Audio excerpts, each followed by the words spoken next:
Welcome back. Many thanks for staying with us, and to my guests, thanks for staying live with us even as we continue to discuss the state of governance, the unfortunate events of the weekend where on Sunday 2 young men lost their lives because rival youth groups clashed at a time when political temperatures are rising. We're also looking at the effect of other players on our political space at this time, the voice of the church, civil society as well. And Irungu, I can give you a chance to respond to some very bold statements made there by Wanjeri about the state of civil society at this time. Do you hold the same view that lackluster, to some extent, or indifference is being seen quite a bit within the civil society?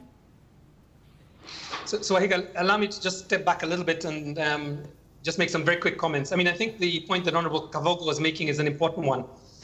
Article 37, the right to assemble, essentially applies to all political players and all citizens. Mm-hmm. And the moment that we started having political rallies during COVID, we lost the capacity to be able to distinguish who can have rallies and who can't have rallies. So I think as children go back to school, we essentially have to create space for this to be done, I think, safely and to be done responsibly. The second point I wanted to raise is that, in some ways, we are waiting for the BBI report. It is in some ways tragic that it has taken so long to come out, because I think it is going to come out in a context in which the environment is polarized, and therefore it will be seen as a political manifesto of one political formation against another. Unfortunately, the very argument that I hear from the BBI proponents, which is that they wish to resolve the issue of all or none thinking in our politics, that in a sense be destroyed by the fact that there's a considerable political class that will not see the BBI as being an embracive, inclusive approach, really the ideas of one political formation. So I think this is the second thing. But I would like to hold to what Honorable Kavogo calls the constitutional dream, because I think if you don't hold to the constitutional dream of Article 81 and an independent Inspector General, then all you have left is an unconstitutional nightmare. And I think for me, I always choose dreams rather than nightmares, partly because I don't like nightmares. I think we do need a mental and political truce and some rethinking of what's happening. Let me come to the question that you raised about the NGO community. I think we have to see this in a systemic way.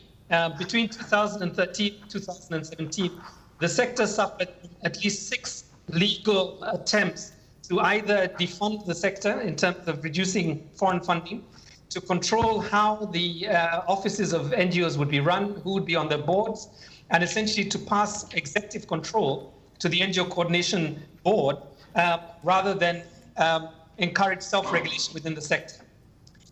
That plus the defunding of the sector by international donors is what we have currently now. Most of us can still remember, just before the 2017 elections, the ban that was created on voter education. An organization that had come in to put in a lot of resources to educate voters on how to vote was essentially, expelled from the country. So I think the sector has had a bruising in the last, the last 10 years or so.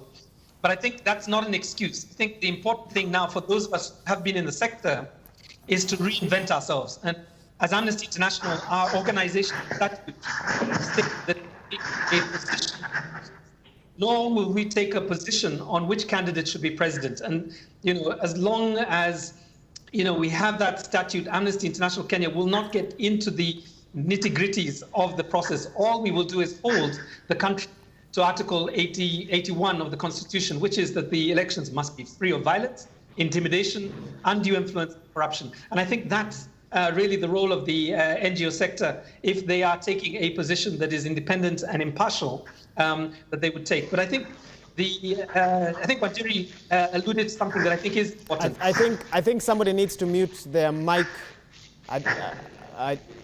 I don't know why there's another sound. Great. Irungu, let me allow you to finish. Somebody described these calls, Skype and Zoom as seances, where we spend half our time saying, "Are you there? Are you there yet? Hi, can you hear me?" etc. I think it's such an apt way of describing things. I was coming to this point about this week, I think it was last week, the Chief Justice Emeritus and a number of civil society players launched the Kongamano Mageuzi KLM movement. And they basically called for a revisioning of politics around values with a focus on the youth and so on. And I think it's yet to be seen whether they are going to produce a new electoral debate, a new political conversation in this country. But I think we need to see this across all the political parties. One of the dangers, I think, is that we are getting caught in a hustler versus dynasty narrative that actually is not developmental in the sense that it is not producing new political manifesto ideas for people to be able to rally around. And I think that's where, Jubilee A and B plus, ODM and CORD and all the other parties, they really need to, if they're going to go into this process of elections so early, we have to see some clarity around what is the political vision that they're offering this country. Okay, thanks Irungu for that. Now, our time is quickly ticking to the 8 o'clock hour, and I'll have to take that break. But even as I get final thoughts from each of you, and I want to start with you, Honorable Kabogo, I've turned to page 20 of the Daily Nation, which is reporting that we could see some political activity this weekend in Kisii. Kisii County could this weekend play host to the country's two topmost political protagonists, is how the article is written. ODM leader Raila Odinga will be visiting the county on the same day that the Deputy President is scheduled to have another visit in the region. And we know also that Kisii will be hosting Mashujaa Day the weekend after that, as we continue to see an increase in political leaders visiting different parts of the country. Honorable Kabogo, starting with you, what's your message to 1, the political class, 2, to Kenyans, and 3, to the police?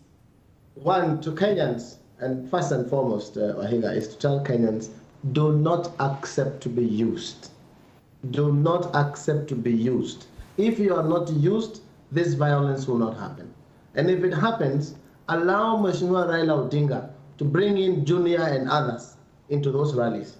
Allow Mheshimiwa William Ruto to bring his children to those rallies, and you will see this violence will not happen. But it is us Kenyans, Wahiga, it is us, the public, that is used in this business of fighting. Get 1,000 shillings here, 1,000 shillings there, and go and cause mayhem, go and shout somebody down so that they do not look like they are popular. These campaigns are happening now.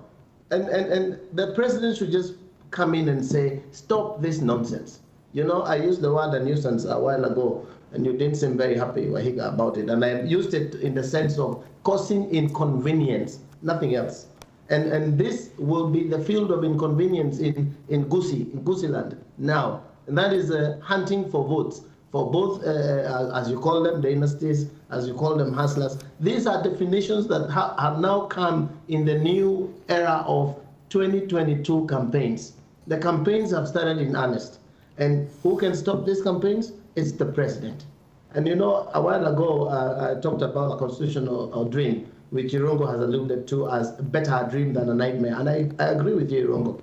But it will not stop being a dream unless the leadership of the country at that point in time commits themselves 100% to making a free, fair, and independent institutions. The leadership has to admit. Like now, if you look at Murang'a on Sunday, Wahiga, will you say that the police did their job? Didn't they run away from their duty? The primary duty of police is to safeguard life and property, not life of Kieleweke or life of Tangatanga, the lives of Kenyans. And that's their primary duty. Didn't they run away from it? Why would we want to say now it's the president? Why do you want to blame him? Blame the head of the police. And if you want to go by extension, blame Matiang'i. But as long as it was a rally by this wing, it's okay. It is that wing to blame. Now in Gusii land, if they do not take care, it will have a repeat. Because money is changing hands, and money is the source of oil. It's going to happen, and I hope it doesn't happen. I want to speak to Raila Odinga and William Ruto. Please hold your horses. This country is greater than yourselves. Mm-hmm. And I would want to tell Kenyans, if these things continue, then we must think again whether we want to have these people at the helm of politics in the republic. Okay. What happens if all of us die, those that are in leadership today? Kenya will still be Okay. And that's my parting shot. That's your parting shot. Thank you for that. Wanjeri, your parting shot on this, your message to Kenyans? I think it's important we think about ourselves for once. For once, I plead with you, our people. These people do not care about you. It is not about you, it will never be about you. And just to touch on the issue of the police is being used, the policemen are being used as like a private militia. And we've even seen that not just with the politicians who are at the top. We've seen it with governors, we've seen politicians, even MCAs, using the police to harass civilians who they feel are not, supporting them. So I agree with Kapogo. Somebody needs to take, Heshima Kapogo, that somebody needs to take responsibility. And we need to stop sugarcoating. But this culture where we have to use violence to show who's more popular than the other will definitely repeat itself in Kisii if we have those two leaders there. And maybe they're banking on that. Maybe they're banking on that violence happening so that they can be able to stretch their muscle and show who is stronger than the other. So it's not about us. And if you're going into those rallies being paid 1,000 shillings, that 1,000 shillings, you're going to eat it for a day or two, or even maybe 3. But you might also have, you might get injured, you might lose your life. Is it worth it? We need to ask ourselves, are these people worth our lives? Are they worth us, why are we sacrificing ourselves for them? And they're not going to come there with their kids. Of course, I'm not going to see Raila Junior there. Of course, I'm not going to see Ruto's son there. They're not going to be there. But when the violence erupts, the leaders are going to be questioned by this police for them to protect them instead of protecting Wananchi, and then Wananchi will be left fighting. This is ridiculous. It needs to stop, and it will stop when Kenyans realize that the politics that we are being subjected to is not about our well-being. It is not about how our lives as a people. It is about who is going to be president next time, so that they can have access to resources, so that they can enrich themselves, so that they can continue to steal from us. It's not about us. Thank you, Wanjeri, for that. Irungu, you have the final word. What's it going to be? I think, Irungu, you've muted your microphone. I was just demonstrating the seance effect. I could just see your hands moving, but no sound. Go ahead. So very quickly, personally, I think the political campaigning is premature. There are no real political visions being offered yet. We simply have candidates positioning themselves for an election 2 years ahead. More formally, I think as Amnesty, we would state that political zoning has no place in our democracy. This is just not the case. Our Articles 81, the freedom, free from violent elections, and also the Article 37, the right to assembly, do give people the right to campaign and to meet publicly during this period. But I think the second point that I wanted to raise in this is that if we do not see an accelerated clarity within the police service, the intelligence services, and the other disciplined forces, we are going to see the contradiction that we saw in the case of Honorable Oscar Sudi, where 3 presidential guards were arrested essentially for being involved in a political and seemingly criminal issue. And I think that's what we have to avoid going forward. So I think what I would like to see the IG do in the next few days is really release some political rally policing guidelines that make it very clear that, for example, just an example would be that rival opponents will not be given the opportunity to have rallies in the same locations. I think that needs to happen. There needs to be an inter-party mediation team that's set up to ensure that the scheduling of events are done in a way in which we do not directly or intentionally bring young people into danger by essentially scheduling these events so close to each other. And I think for me, the last word really has to be to the families of Chris Kariuki, the 21-year-old man who died in Murang'a, and Peter Mbodi, the 15-year-old boy who also died. Unfortunately, I suspect in Kisii, they will be forgotten. And for some of us, they remain really the rationale for why we need to take this issue seriously, and we need to see urgency in terms of how we manage political affairs going forward. Thank you, Irungu Houghton, and of course we hope that they will not be forgotten.